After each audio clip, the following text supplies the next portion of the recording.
នៅក្នុងសមុទ្រពោរពេញទៅដោយសត្វប្លែកៗមើលទៅកាន់ស្មៅសមុទ្រទាំងនេះតើមានអ្វីចម្លែកដែរឬទេនេះជាត្រីម្យ៉ាងដែលមានពណ៌ដូចទៅនឹងរុក្ខជាតិជុំវិញខ្លួន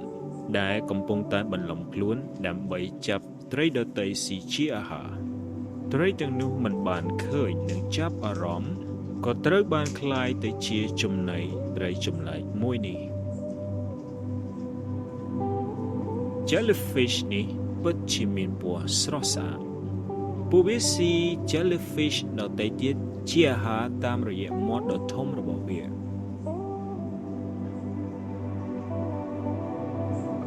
នេះជាត្រីបាឡែនដែលមានរូបរាងខុសពីត្រីបាឡែនដទៃពួកគេអាចបញ្ចេញសំឡេងដើម្បីសន្ទនាជាមួយគ្នានិងយល់ពីគ្នាទៅវិញទៅមកចំណែកឯសត្វងានេះវិញបើមើលទៅលើជើងរបស់វាពួកយើងគិតថាជាអណ្ដើកពេលដែលជួបរឿងភ័យខ្លាចពួកគេលាក់ខ្លួនចូលទៅក្នុងដីពិតជាមានសត្វចម្លែកដ៏អស្ចារ្យជាច្រើនរស់នៅក្នុងបាតសមុទ្រ